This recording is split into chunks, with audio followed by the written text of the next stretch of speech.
Da da da. We're spinning. Come on. There we go. All right. We are live on Facebook now. We just have to get it so our Instagram people can join us.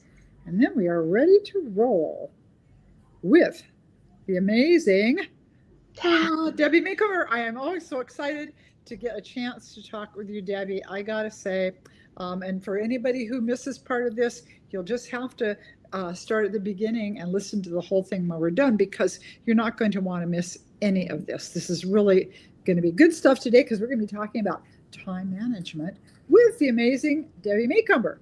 And of course, we always like to reward you for hanging out with us. So there are giveaways involved. I see Diane's already made it. Hi, Diane, coming in from New Jersey. Thanks for joining us.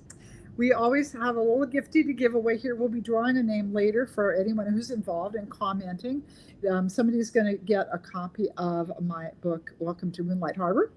And, oh, by the way, speaking of books, shameless plug moment, The Man Next Door is ridiculously on sale, low price on Amazon for the trade paperback right now. So if you want to get it for yourself or somebody else, it's the time to do it. So one giveaway from me. I got it at full price. You got, oh no, now that's true friendship. I couldn't believe it. I go, oh my gosh, they're trying to get rid of them, I think. Let's get these out of here. Debbie's also going to be giving away one of her books for some lucky commenter and somebody who's hanging with us. So thanks. I see a lot of you have joined. Some of our favorite regulars are here. Carolyn's here. And Debbie's here from Zephyr Hills. Cindy's here. Hey, waving at hi to Gerhardt, who's actually off doing something else at the moment. I'm on my own, you guys. So I hope I can do this and not blow it. Anyway, so why, of all people, but I want to talk with Debbie Macomber, besides the fact that she's an internationally best-selling author. She's like a legend in the romance writing and women's fiction community. But other than that, why? Well, because for those of you who don't know, I know a lot of you know who Debbie is and what she's done. I'm just going to give you a summary of the fabulousness that is Debbie Macomber. So she has had, let's see, I meant to ask, do you have any idea how many books you've written now? I mean, there would be so many, you probably lost count. Well, after being published 40 years, and you know how they do it, the publisher will get 2 books that had previously been published, put them in a single column and give it a new title and a new ISBN number. So I have lost count, but I know it's well over at least 200.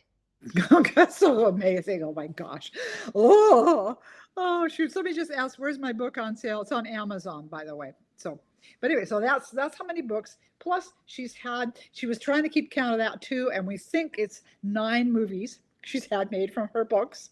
She's had a TV series made from her books. How many of you ever saw the Cedar Cove series with Andy McDowell that was on Hallmark, right? Mm-hmm. Yeah, so how many of you have seen that? This woman has been around. And in addition to all that, she has written cookbooks. She has been heavily involved in representing the humanitarian organization World Vision. I don't know if there's anything Debbie has not done at this point in her life. She's also a world traveler now. And I love that. Cindy said, Debbie is the matriarch of modern romance. Aw, thank you. Is that? Oh, it's so true. So I thought, if anyone qualifies to talk about what we're going to talk about tonight, time management, it is Debbie, because it's such a good example. We all have the same amount of hours in the day, and some of us seem to accomplish so much and live so fully. And then there are others of us going, what happened to my day? What happened to the year? What happened to my life? And so I'm going to be kind of picking Debbie's brain a little bit, and we're going to talk about ways that we can make the most of the time that we have and feel like we're really accomplishing some things and not just kind of frittering it away. So I have some questions we're going to ask her. First of all, I want to talk about, we often hear the saying, I just don't have time. When somebody says they want to do something, but then they tell you, I don't have time, what is your response to that? Even if you don't say it out loud, what do you think about that expression? I don't have enough time. I don't have the time. We all have time for what we prioritize. And if it is important enough, you will find the time if you want to do it. The one question that really gets me is somebody who will come up to me and say, I have this fabulous idea for a book. And I'll tell you what, I'll give you the idea, you write it, and we'll split the profits.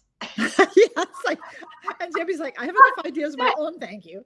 Go write your own book. Yeah, I always say, you know what? I have a fabulous idea too. Why don't you write it? We'll split the profits. Oh, that's so funny.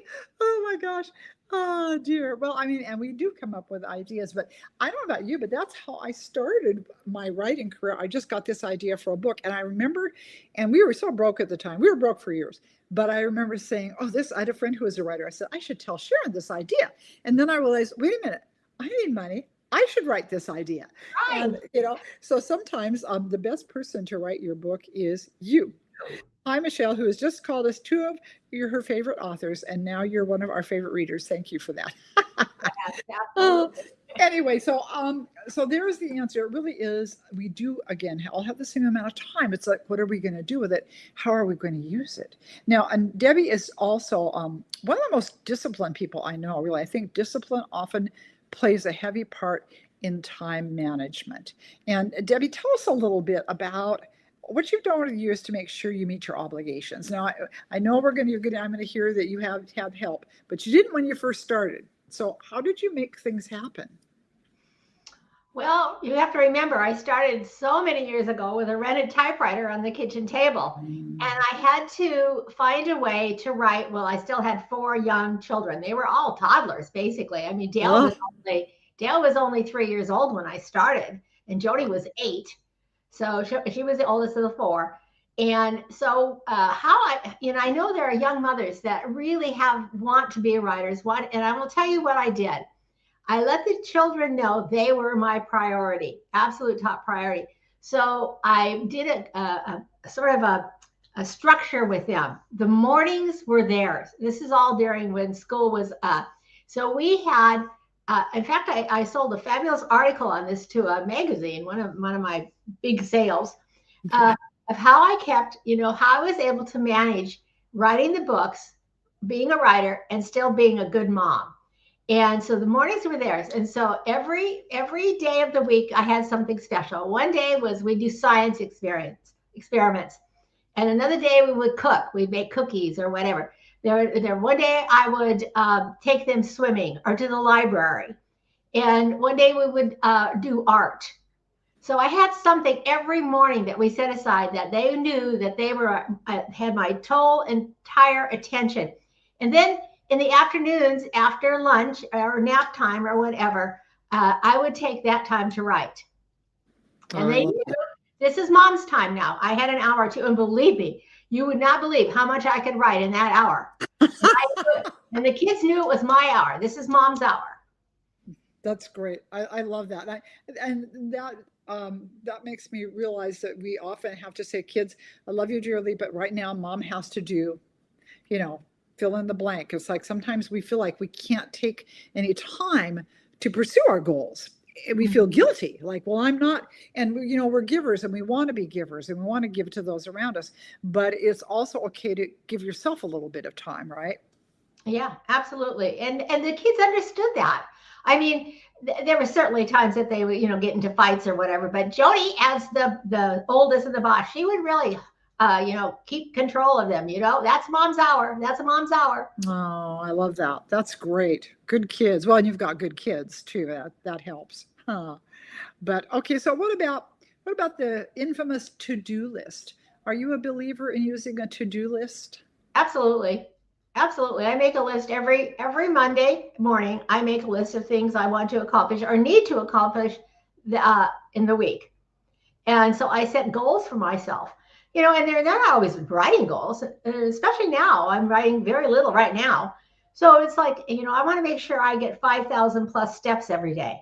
I mean, I usually get a lot more, but 5,000 is the baseline. I want to make sure that I take time to read. Every single day I want to have time to read something, and then I want to do something extra. Right now we are in this Arizona home. There's still boxes that need to be sorted through, and I organized my pantry last week. So I always try to have something that I need to do, that's something extra. And then, of course, there's my lovely, wonderful addiction to yarn and knitting projects. So I always have knitting on, which, by the way, just happens to be a baby blanket for our grandson. Him and his wife are having twin boys. Oh my gosh, that's so Oh, cool. I know. So one blanket is blue and one blanket is green for the Seahawks. Oh, I love that. I think that's great. And oh, by the way, a couple new people in. Hi, you guys. Thanks for joining us. And thank you. We'll be later on picking a couple of winners to receive some goodies. And so we appreciate you being here. So yeah, the to-do list. I'm a big believer in keeping a to-do list also, because it just keeps you focused on what you need to get done. And if you don't have that darn to-do list, and sometimes it's interesting because I prioritize my to-do list. Here's the most important thing. Here's the next. And things like, there are certain things that don't make it on the to-do list. When they do, they slide there at the bottom and they get carried over for several days, like dusting. Dusting will get carried over for several days before that happens because I hate the dust. Oh my gosh, things like that. I tend to, it's like, well, I'll get to that eventually. Obviously, it's not a high priority. And I've been, I think, getting back to the thing about making a little bit of time to charge your own batteries. I've been pushing pretty hard with book deadlines and things.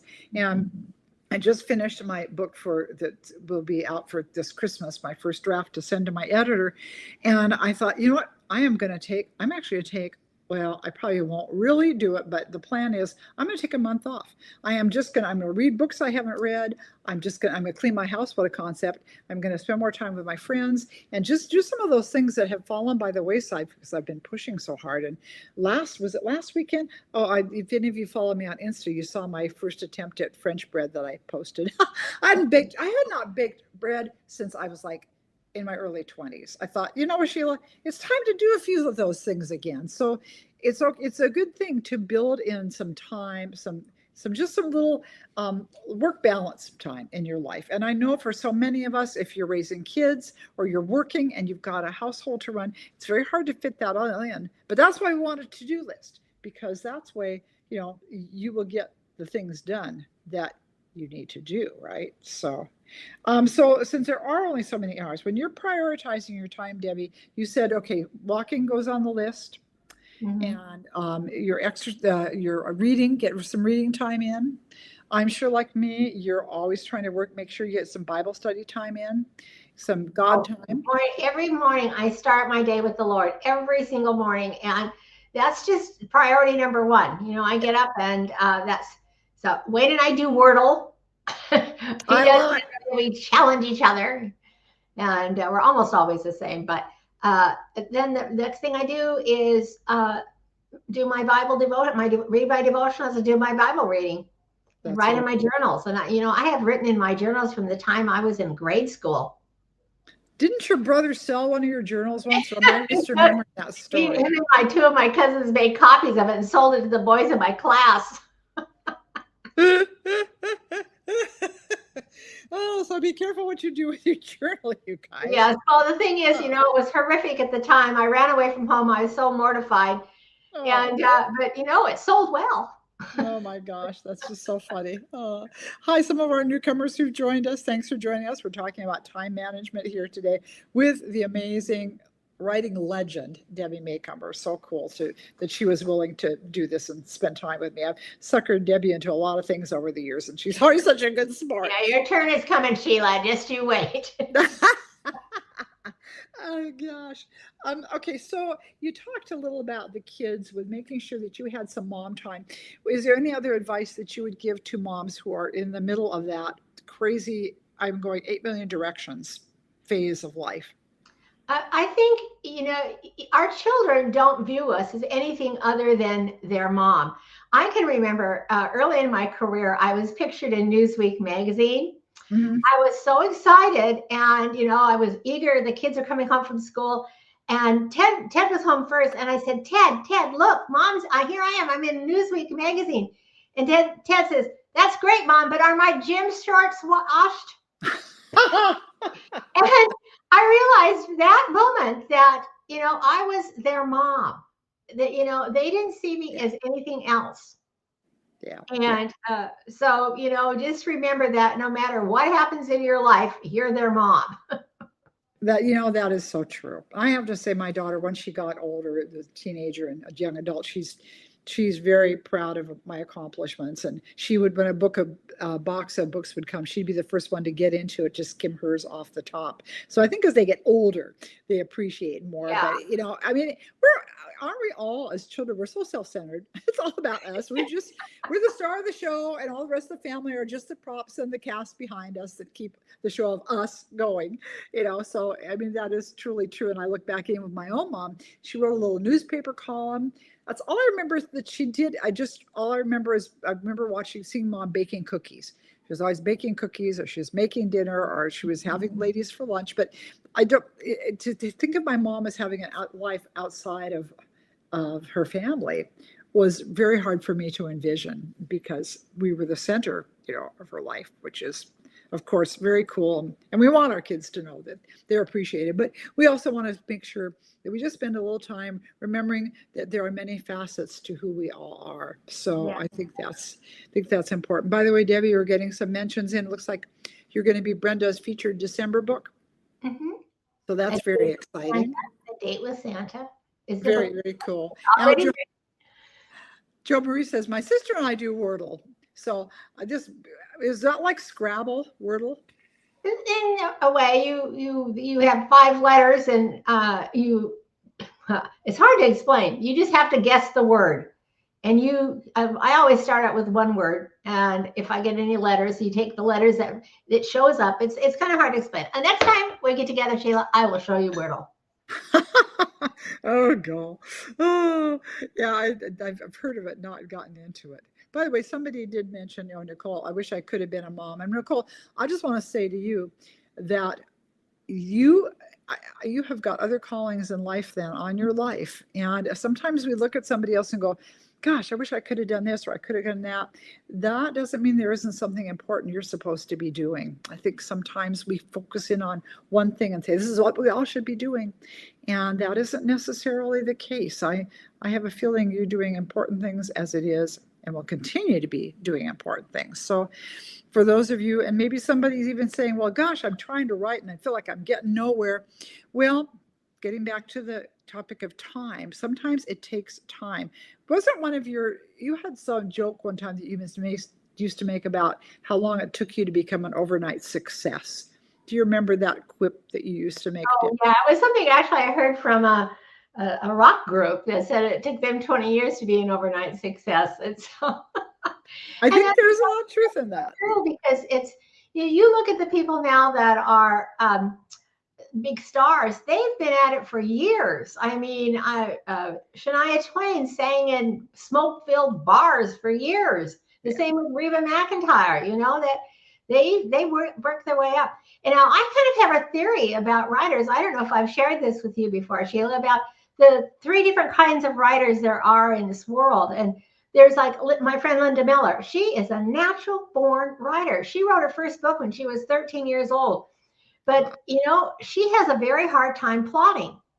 And so when her plotting skills were equal to her writing ability is when she sold her first book. And I'm just the opposite.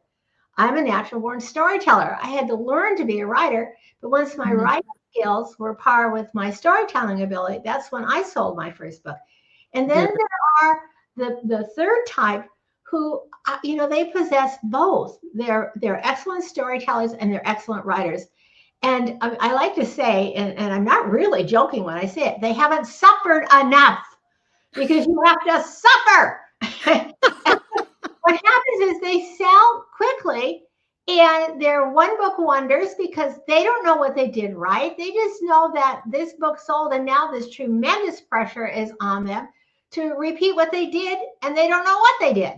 Yeah. So, yeah. It's nicer if you can have the success after you knew what you did to get it, rather than I just stumbled over a gold nugget and now I'm rich and I have no idea how I got here, kind of thing.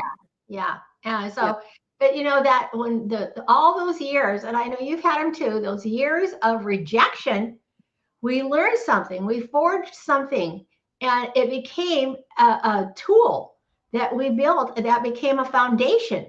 so that when we did, and I think God does that on purpose, so that when we do have success, we can handle it because we know that hard times were. Yeah, I think there's a lot to be said for that. And I want to circle back, and I know this is pretty well known. You don't keep it a secret, but when you were growing up, you were not the world's best reader. You were challenged when it came to words and reading. Can you share just a little bit about? Because I think this is so inspiring. Some of the things you overcame to become a successful writer.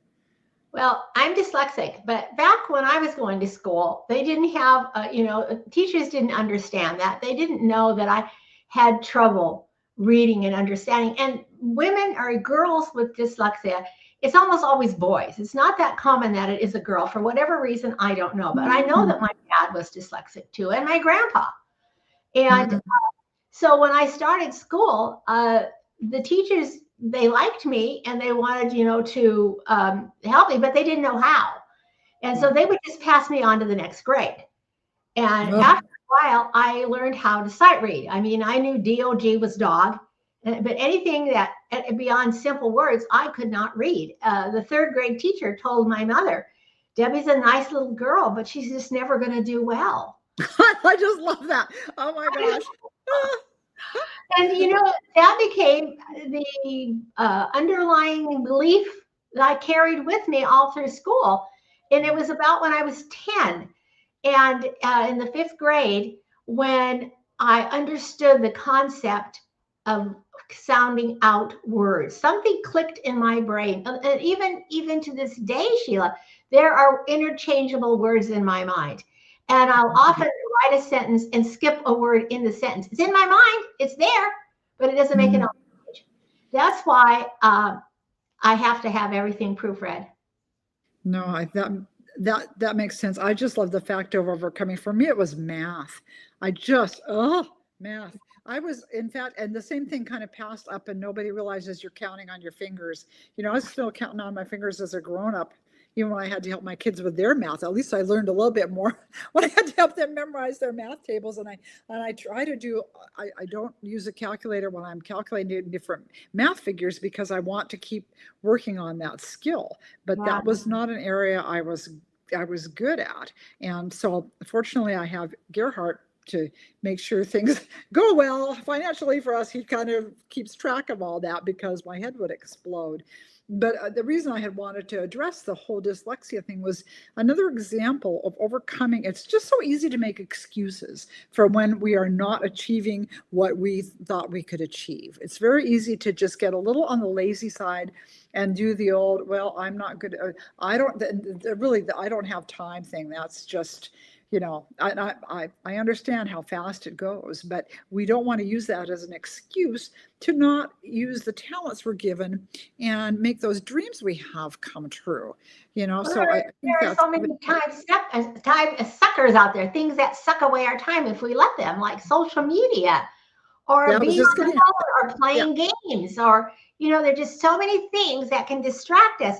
And sometimes we use that as an excuse. Well, or we don't realize how much, and we were time wasters. So my big one, and as authors, of course, we like to be in touch with our readers. By the way, a quick hi to all of you who've joined us on Instagram and all of you who've come in a little bit late here on Facebook. I saw my niece, the doctor, has joined us. Yay. I'm feeling fine, by the way, in case you want to know. Anyway, thanks to all of you who have joined us. But getting back to the time sucker thing, from, again, posting on social media, I need to post this or what book I'm reading or this recipe or this idea I have. And then it's like, oh, well, I wonder what else is there. Oh, look at this. Oh, this is funny. Oh, look at the cute kitty cat. I mean, and before I know it, there went 40 minutes that was going to be my reading time. And I'm like, where'd my time go? Well, you dribbled it away. It's like a time leak. And I think it's not a bad idea when we're deciding what things do I want to accomplish this year? What do I want to accomplish with my life? To also take a look and go, what are the time leaks in my life? Where is it leaking out? Where is it slipping through my fingers? Because we all have time leaks. Wouldn't you agree? Oh, definitely. Definitely. And it's very easy to get that distraction. And, sometimes we want to do something, but there's that fear factor. if, I don't know if I'm good enough to do this. I don't know. We'll make internal excuses, and purposely we'll sabotage ourselves. Yeah, that's a good point. And we just, and again, the excuses, excuses just don't get us where we want to go.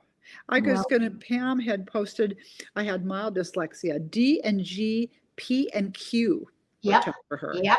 Was Absolutely. and saw were killers. I eventually overcame it. I'm so impressed that you did that. On many of my papers as a child, they say map rather than Pam. See, wow, I wrote right to left. So does that identify with any of that, Debbie, from your Oh, childhood? absolutely. Those words are some of the very same letters and words that trick me. Just and such are interchangeable in my mind. Wow, that's just amazing to me, and to be able to do that. Well, so Debbie, your days also have always been, you have been very disciplined in structuring your days. I remember the big the big joke. Okay, we get to see Debbie for, okay, she has an hour. I don't work. Yeah, but you were very good at, you had regular office hours you kept, correct? Yes, I did. And when I kept office hours, I learned something from my doctor. He took every Wednesday off to do paperwork and other things. And I realized I was hurrying out of the office every day because I needed to pick up my cleaning. I had a hair appointment or I was getting my nails done. And so I decided to book everything on Wednesdays. So I would go out to lunch on Wednesdays. And I found that I wrote as much in 4 days as I did in 5 before, because I didn't put a limit on the time that I would wait. I would stay until I finished my chapter, and sometimes that was longer than 4 o'clock when the office closed. Wow, wow. I love that. Well, again, and it's back to the whole time managed thing and taking time. That's the other thing that can be hard to do. We don't always take time to charge our batteries, and we hear about that life work balance thing, and that can be hard sometimes if you happen, depending on your personality. I'm kind of a type A, and Debbie, I think you might be a little bit too. It's just like, work, go, go, go. I got to do this. And a relative a while asked me, aren't you going to retire at some point? Well, yeah, maybe eventually, but right now I'm so driven. I want to do this. You and I have bumped into this before. I reserve Sundays as my day of rest, my complete day of rest. I don't do social media. I don't get on. My phone is turned off. I take a nap every Sunday. That's the one day of the week. If I don't get 5,000 steps in it, it'll be a Sunday. That's because I go to church. I take a nap. I really make it a day of rest. I don't do any shopping. I don't do any online shopping even. It is just one single day that I rest. Okay, that is impressive. I can do that too. Day of rest. For me, day of rest, I am not going to do anything that involves making money. Well, for a while we were doing our gatherings on Sundays. You guys all know that, but that wasn't about making money. That was just about chatting and having fun. But I realized, you know what? The money does not have to be the God of my life, and I do not have to serve that 7 days a week. And if all you're doing is working, then there is no chance for your body to reset itself. There's no chance for everything to just take a minute and go, okay, now we're ready to go again. And I think it's really important to be able to build in some rest time. And again, I understand with many of us out there, if you're working and you're running a home, and maybe some of you are sandwich generation where you're helping out your older parents and you've got teenagers, or life is just busy. It can be very hard to build in that time. But I think it's really a good idea to build in just a little bit of time, just a little bit of rest, and it will just do your body so much good if you do that. Well, I want to move on to one more question here. And this is for those of us who are getting older. Again, you can be very aware of the passing of time. And maybe that can be a little discouraging for people. They go, oh my gosh, all my productive years are behind me, or I don't think I have the time to do this. What would you say to someone in that situation? Well, I have a great story to tell. I love reading on my Kindle, and every once in a while I'll read a book that, it comes not from the traditional publisher, but just somebody that's self-published. And it's so good that I want to encourage them and say, this is an excellent story. And I read a book by somebody named G.L. Snodgrass. Hmm. And it was such a cute story. And so I found an email address, and I sent off a little note saying how much I enjoyed the book, and just a little note of encouragement that you're a very fine writer. And not 5 minutes after I sent off that email, I got a return email with a shock. G.L. Snodgrass is a man, Regencies and YA and everything. He writes all across the board. He was 30 years in the Coast Guard and retired, and had always wanted to be a writer, but he figured it would take him too long to ever convince New York to publish him. And he felt, I don't have the time. I'm going to just leap right in and do it. And he's a natural born writer. I mean, he's excellent writer. So, I mean, he's in his 60s, and making a living, more than a living on Kindle and selling to Amazon. That's awesome. So he found a workaround. And sometimes I think that's a really good point. Sometimes we spend a lot of time waiting for life to happen to us rather than saying, I'm going to go make something happen, and I know you've self-published some things. I've done a few things. I just did my little starry-eyed for Christmas about my little space alien room. I mean, I knew my publisher would just laugh and fall off their chair if I said, here's a book idea. So I just did it rather than wait and hope that somebody was going to like that. And I think that can be the case of many things for us. We think, I should just wait and see if something happens. Well, I think it's not a bad idea to get the train moving down the track and see where it goes. Don't just keep the train parked in the station forever going, well, at some point somebody's going to come along and they're going to put some coal in this little steam train and we're going to go. No, start the wheels going a little bit and then see what happens. Would you agree with that? Oh, yes. And there's examples after examples of people who have become hugely successful in their retirement years. Yeah. Yeah, you don't have to. It's not always that you're retiring from something. It can be that you are retiring to something. Yes. I remember someone I know who just recently said that. I need to retire to something, not just from something. And that makes a big difference. And I see one of my besties, Jan, is on here too. And she was a teacher of gifted kids. And now she's retired from that. And she's doing volunteer work. And she's working on writing books. And it's just like the beauty of retirement is you get to explore new areas. And I don't think you're ever too old. First of all, you're certainly never too old to speak into the lives of others. You're never too old for a kind word. You're never too old to write a note to someone that's encouraging. You're never too old to take a box of cookies to the neighbor. Well, maybe you are. Maybe you don't want to bake anymore. But I was like, there are so many things that we're not too old to do. And I for those of you who follow me on Instagram, I was just talking about this recently. I think I'm going to put this on my newsletter. I have the one a day method that I think is a good thing to follow. So every day, I'm going to do one thing that is good for me spiritually, one thing that's good for me emotionally, one thing that's good for me mentally, and one thing that's good for me physically. And they don't have to be big things. I'm going to maybe read for half an hour. I'm going to take a walk.